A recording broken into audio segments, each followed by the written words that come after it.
Okay, alright. Kapit po tayo sa ngayon sa cut din. Okay guys, busy po ang cut din sa ngayon sa person nila sa fashion show sa Vince. Alam naman din natin na pagdating sa trabaho ay talagang todo bigay ang cut din at yan po ay isa sila sa mga ambasador ng Vince. Ang dami nilang ambassador guys kaya tinipon-tipon po sila ng mga kanilang management dahil para sa ganon ay makita nila na ang captain talaga ay nakafocus sa kanilang trabaho. Hindi naman lingid sa ating kaalaman guys na ang captain talaga ay pagdating sa trabaho ay talagang todo bigay sila at seryoso sila.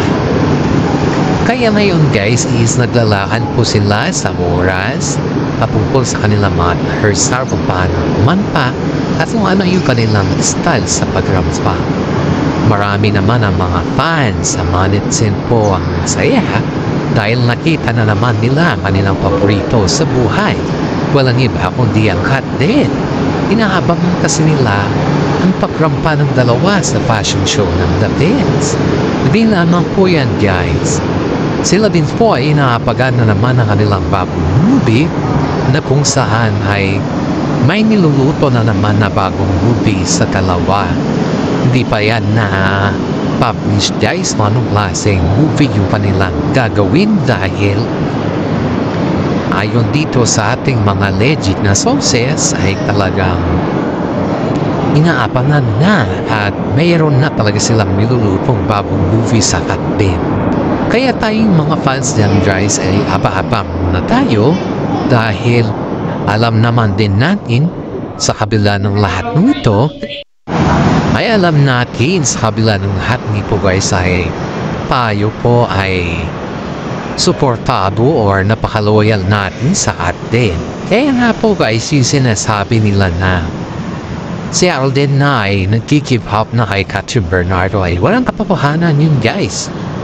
Dahil sipin mo to yung mga time na silang dalawa po ay may mga oras sa isa't isa ay nagbabanding po mga yan, nagja-jogging at punta sa gym. Kaya nga po ang dami nagsasabi na saan kaya nila napulot yung mga issues na umiiwas na daw sa Alden kasi hindi sila namamatan ni Katrin Bernardo na magkasama sa mga shows or sa mga Instagram or sa mga post nila sa kanilang mga account.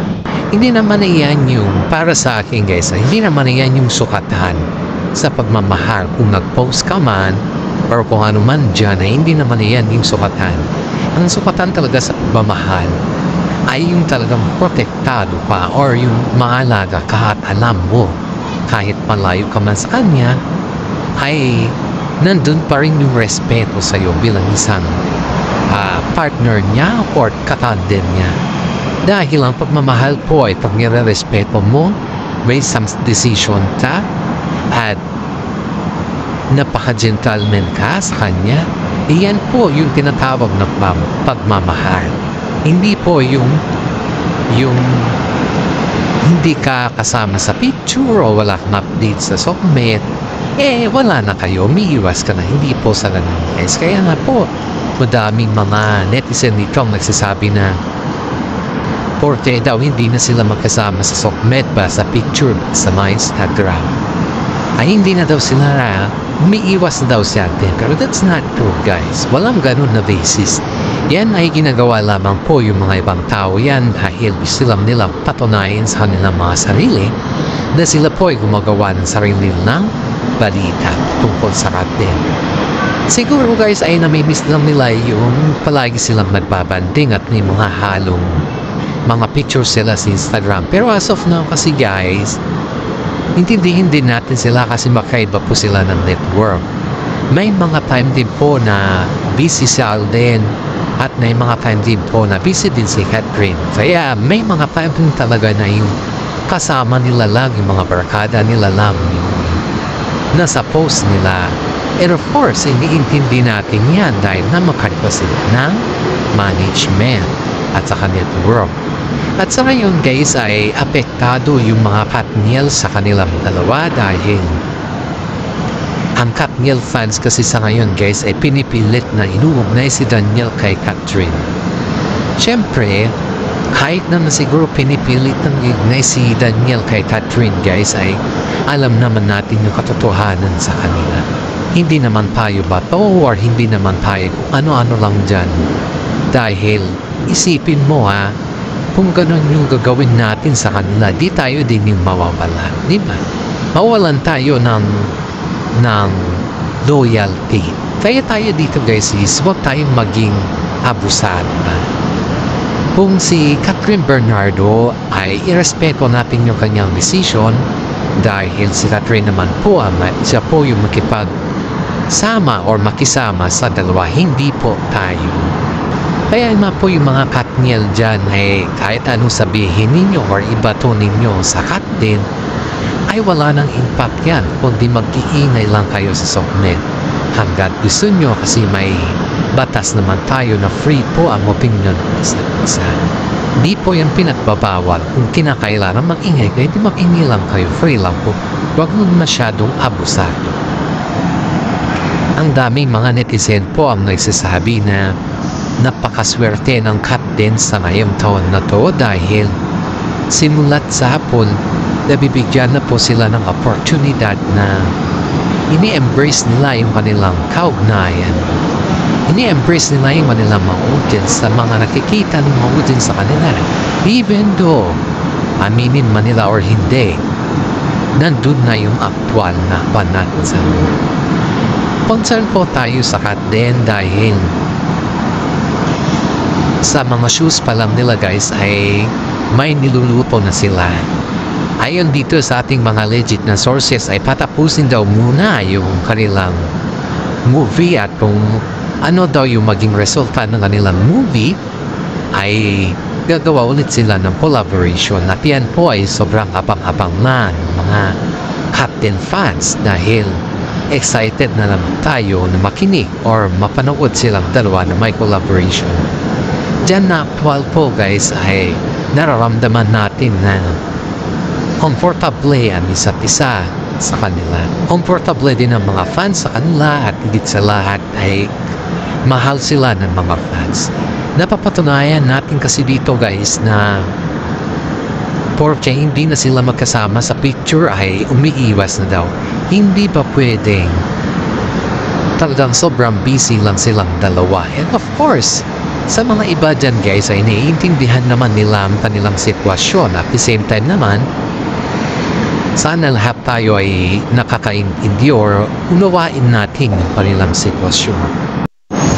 Ayon nga dito sa ating legit na sources guys ay nagsalita na rin yung dating daddy ni Bey ni Alden Richard dahil ang daming mga naririnig niyang mga balita na hindi kanais-nais sa dalawa. Pero dahil nga dyan guys na pinapatunayan naman nila sa kanilang sarili na hindi or walang katotohanan yung mga sinasabi ng mga iba.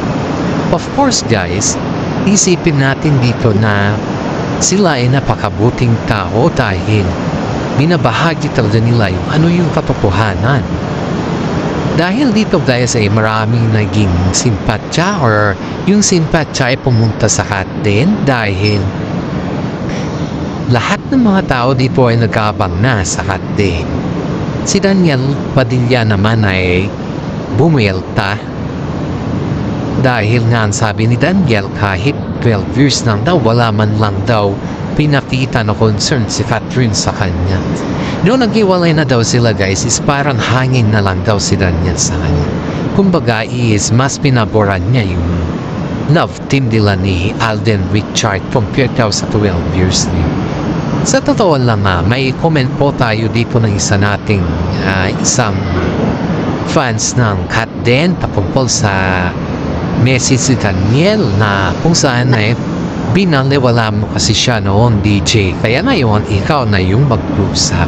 Kung pinahalagahan mo sana siya di sana hanggang ngayon kayo pa yung magka-love team.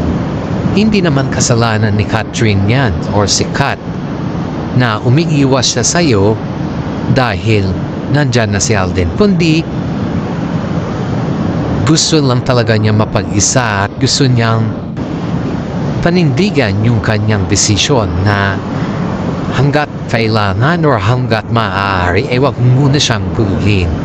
Kaya nga po nagpasya si Catherine na iwasan ka dahil sa makaganapan na pag ikaw palagi yung kanyang kasama, wala din patutunguhan ng salitang moving on sa kanya. Kaya na ang daming nabago sa kanyang kontrata dahil gusto ka talaga niyang iwasan at sana yan ay maintindihan mo at sana ay yan ay ibigay mo na sa kanya. Of course naman guys, which is tama naman tong comment ni isa nating kasama sa cut din guys na hindi ka naman iiwasan ng tao kung wala ka namang ginawang kasalanan At higit sa lahat hindi ka naman iiwasan ng tao kung alam niya na ikaw ay napakabait din sa kanya. Kung hindi ka sana gumawa ng mga bagay-bagay na mag-force kay Catherine na iwasan kay, yun dapat, wala ka dapat sa bahala. Pero masyado ka kasing kampante nung ganyan. Kaya wag mong isipin na si Catherine po ay umiiwas dahil nandiyan si Alden Richard. Kundi, umiiwas si Catherine sa pamarahan na kaya niyang intindihin yung sarili niya kahit wala ka. Kaya niyang tumayo sa sarili niyang paa kahit wala ka. At kaya niyang panindigan ng lahat ng bagay na to kahit wala ka. Iyan po yung mga katagang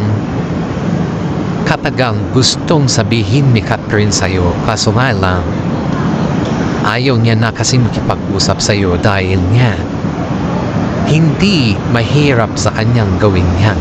Pero kinakailangan niya dahil gusto niya at yung sarili niya ang kanyang priority sa ngayon. Dahil ang hirap naman kasi ng sitwasyon, BG, na gumawa ka ng kasalanan tapos gusto mo maging okay ng lahat sa isang simpleng pakiusap lang. Ang ginawa mong kasalanan ay yan po yung nag-udyat kay Catherine na mag-move on. At yan din po yung nag-udyat kay Catherine na iwasan ka. Hanggat maaari, wag mo naman na sana siyang guluhin. Dahil si Catherine po ay may sarili niyang buhay at gusto din po niyang mapag-isa. Sana naman, Daniel, wag ka na pumunta sa bahay ni Catherine at wag ka na manggulo. Dahil ang mga yan na bagay po ay hindi na para sa iyo kundi para na kay Alden Richard.